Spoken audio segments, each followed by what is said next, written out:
పరలోకం లేదు, నరకం లేదు, చనిపోయిన తర్వాత మనిషి తిరిగి లేవటం లేదు, అసలు చనిపోయిన తర్వాత మనిషి ఏమవుతాడో బ్రతికి ఉన్న వ్యక్తికి ఎట్లా తెలుస్తుంది, మనిషిలో అసలు ఆత్మే లేదు, ఇవేవి కూడా లేవు అని రకరకాలమైన ప్రశ్నలతో అనేక మంది హృదయములో కలవరపడుతూ సందేహాలను పెట్టుకుంటూ అదే సందేహాలతో మాట్లాడుతూ జీవిస్తూ ఉంటారు. యేసుక్రీస్తు ప్రభువారు ఈ భూమి మీదకి వచ్చిన దినాల్లో కూడా అనేక మంది ఇలాంటి సందేహాలను పెట్టుకొని వాళ్ళ హృదయంలో యేసయ్యని ఎట్లాగైనా సరే శోధిద్దాము. అరే మృతుల పునరుత్థానం అంటే చనిపోయిన వ్యక్తి మరలా తిరిగి లేవడం. అలాగా మనిషి చనిపోయిన తర్వాత తిరిగి లేవడు అని కొంతమంది నమ్ముతారు. కానీ యేసుక్రీస్తు ప్రభువారేమో మృతుల పునరుత్థానం ఉంది, ఖచ్చితంగా మీరందరూ లెగుస్తారు అనేసి చెప్తూ ఉంటే యేసయ్యని ఎట్లాగైనా సరే మన ప్రశ్నలతో చిక్కుపరుద్దాము, మనం వెళ్ళి ఈ క్వశ్చన్ అడుగుదాము. ఈ క్వశ్చన్ అడగగానే యేసుక్రీస్తు ప్రభువారు ఎలాంటి సమాధానం చెప్తారో మనము చూద్దాము. వెళ్ళి పద మనం ఈ క్వశ్చన్ అడుగుదాం, అప్పుడు ఆ యేసయ్యకి ఆన్సర్ చెప్పడానికి ఆన్సరే ఉండదు అని హృదయములో ఏదో అనుకొని యేసుక్రీస్తు ప్రభువారి దగ్గరికి వెళ్ళి ఒక విచిత్రమైన ఒక క్వశ్చన్ లాగా అడుగుతున్నారు.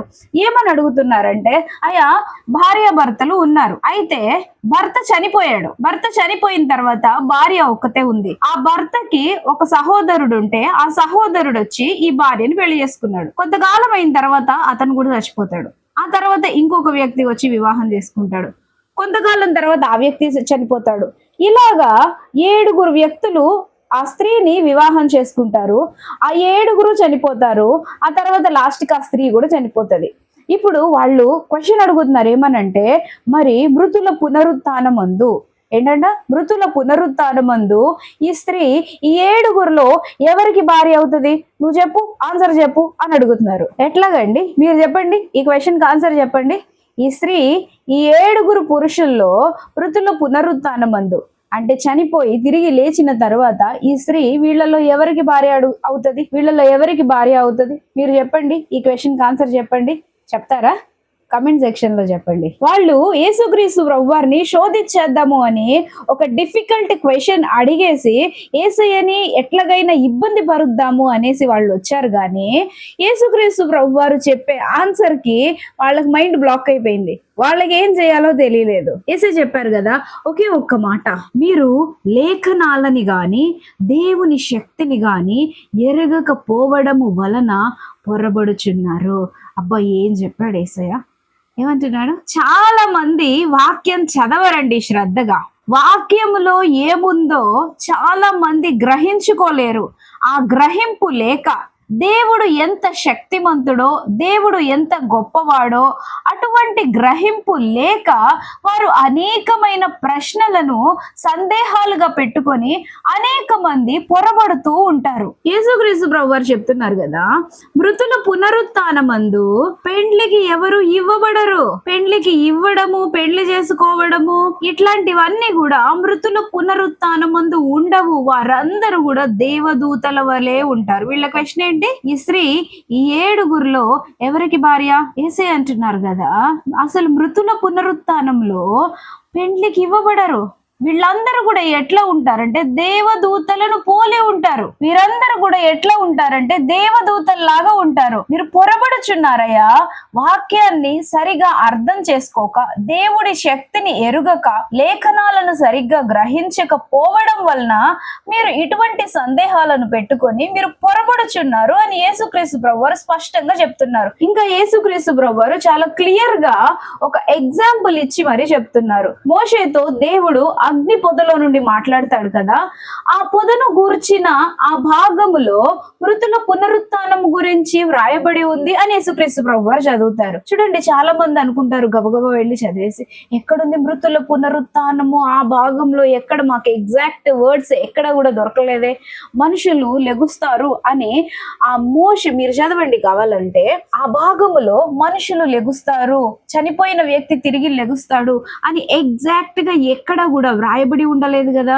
కానీ ఇక్కడేమో యేసుక్రీస్తు ప్రభువారు మృతుల పునరుత్థానం గురించి మోషేతో అగ్ని పొదలో నుండి దేవుడు మాట్లాడాడు కదా, ఆ భాగంలో వ్రాయబడి ఉంటది అని చెప్తున్నారు. బైబిల్ అనేది ఒక సింపుల్ ఇన్ఫర్మేషన్ కాదండి, అనేకమైన మర్మములు ఈ పరిశుద్ధ గ్రంథములో ఉన్నాయి. దేవుడు వ్రాసిన ప్రతి వాక్యములో కూడా ఆత్మీయ కోణం అనేది ఉంది. మనము ఆ మర్మాన్ని బయలుపరచబడేలాగా మనము వాక్యాన్ని లోతుగా అర్థం చేసుకున్నప్పుడు దేవుని ఉద్దేశం, దేవుని శక్తి, దేవుడు ఎవరో మనకు అర్థమవుతారు. ఆ పొదలో దేవుడు అంటారు కదా, నేను అబ్రహాము దేవుడను, ఇస్సాకు దేవుడను, యాకోబు దేవుడను అని అంటారు. యేసుక్రీస్తు ప్రభువు వారు క్వశ్చన్ వేస్తున్నారు కదా, దేవుడు సజీవులకు దేవుడే గాని మృతులకి దేవుడు కాదు కదా. కానీ ఈ మోషేతో దేవుడు మాట్లాడే సమయానికి శారీరకంగా అబ్రహాము, ఇస్సాకు, యాకోబు వారు చనిపోయారు కదా. కానీ దేవుడు ఏమంటున్నాడంటే, నేను అబ్రహాము దేవుడను, ఇస్సాకు దేవుడను, యాకోబు దేవుడను. అంటే మీరు అర్థం చేసుకోలేదా? వాళ్ళు శరీరంలో చనిపోయారు కానీ వారైతే బ్రతికి ఉన్నవారే, వారైతే సజీవులే. ఎందుకనంటే మన దేవుడు సజీవులకే దేవుడు గాని మృతులకి దేవుడు కాదు. సో దాన్ని బట్టి మీరు అర్థం చేసుకోలేకపోతున్నారా? పొరబడుచున్నారా? మృతులకి పునరుత్థానము ఉంది, ఖచ్చితముగా పునరుత్థానము ఉంది అని మీరు ఎందుకు అర్థం చేసుకోలేకపోతున్నారు అని అంటే, లేఖనాలను సరిగ్గా చదవక, లేకపోతే దేవుని శక్తిని, దేవుని గురించిన జ్ఞానము సరిగా మనకి లేకపోవడము వల్లనే అనేకమైన సందేహాలు, అనేకమైన క్వశ్చన్స్. దేవుడు ఉంటే అలా ఎందుకు జరుగుతుంది, దేవుడు ఉంటే ఇలా ఎందుకు జరుగుతుంది, అబ్బో ఎన్ని మాటలు చెప్తారో కదా. చూడండి, మన ఇంట్లో హ్యాండ్ శానిటైజర్స్ డబ్బాలు డబ్బాలు, ఎన్ని డబ్బాలు ఉన్నా గానీ మన చేతిలో ఉన్న మురికి పోతుందా చెప్పండి? పోతుందా? డబ్బా ఉండడమును బట్టి, జస్ట్ ఉండడమును బట్టి మన చేతికున్న మురికి పోతుందా? ఎప్పుడైతే ఆ హ్యాండ్ శానిటైజర్ ని మన చేతిలో వేసుకొని మనం శుభ్రంగా కడుక్కుంటామో దానితో, అప్పుడే కదా మన చేతిలో ఉన్న క్రిములు గాని మురికి గాని పోతుంది. క్రిములు చచ్చిపోతాయి మన చేతిలో ఉన్నాయి, అప్పుడే కదా. లేదు అవేవి చేసుకోకుండా అలాగ పెట్టేస్తే జరిగిపోతుందా?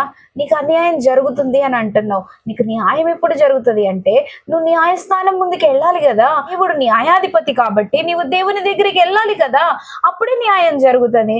కానీ నువ్వు దేవుని దగ్గరికి వెళ్ళకుండా నీలో నీవే దేవుడు ఉంటే ఇలా ఎందుకు జరుగుతుంది, దేవుడు అంటే అలా ఎందుకు జరుగుతుంది అని అంటే కరెక్ట్ కాదు కదా. చూడండి, మన పక్కనే ఏదైనా అన్యాయం జరిగినా గానీ మనుషులు ఏం చేయాలా? కనీసము ఈ లోకంలో ఉన్న అధికారుల దగ్గరికి వెళ్ళి చెప్పాలి, అయ్యా అక్కడ అన్యాయం జరిగింది, ఇక్కడ ఈ దొంగతనం జరిగింది, ఇక్కడ ఈ యొక్క అన్యాయం జరిగింది అని ఎప్పుడైతే అధికారులకి చెప్తామో అప్పుడే కదా వాళ్ళు చర్య తీసుకుంటారు.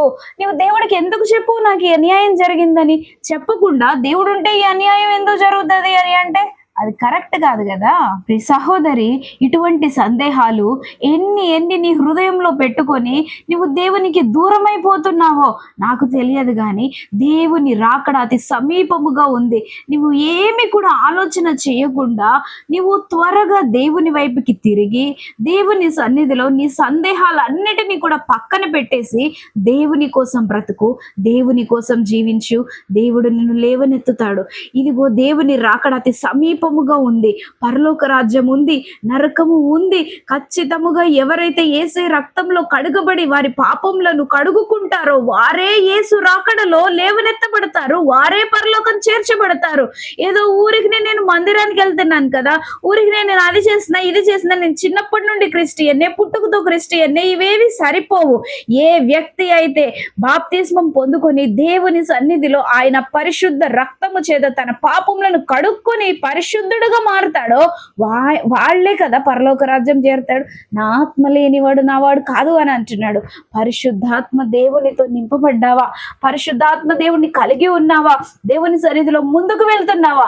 నీ జీవితంలో బలమైన కార్యాలు జరగాలి అని అంటే నిశ్చయముగా నిజ దేవుడిని నీవు తెలుసుకోవాల్సిందే. ప్రియ సహోదరి, ప్రార్థన చేసుకుందాం. పరిశుద్ధుడా, పరమ తండ్రి, నీకు వందనాలు నాయన. నీవు గొప్ప దేవుడవు, ఆశ్చర్యకరుడవు, మహోన్నతుడవు, ప్రేమమయుడవు. అయ్యా, ఈ గొప్ప వాక్యాన్ని మాకు అందించావు. ఈ వాక్యం ద్వారా నీవు అనేక మందితో మాట్లాడి అనేక హృదయంలోనే నీ వైపుకి తిప్పి అనేక మందికి రక్షణని అనుగ్రహించి నీ సాక్షి బిడ్డలుగా నీవు నీ బిడ్డల్ని లేవనెత్తమని, అయా నీ రాకడ సమయంలో ప్రతి ఒక్కరిని కూడా నిశ్చయముగా లేపుకొని పరలోక రాజ్యం తీసుకొని వెళ్ళమని దేవా సహాయం చేయమని, ప్రతి ఒక్క బిడ్డ హృదయంలో నీ వాక్యంని దాచిపెట్టమని, నీవే మహిమని పొందుకోమని యేసుక్రీస్తు ప్రభువారి నామంలో ప్రార్థించి వేడుకొంచున్నాను పరమ తండ్రి. Amen, amen, amen. హల్లెలూయా.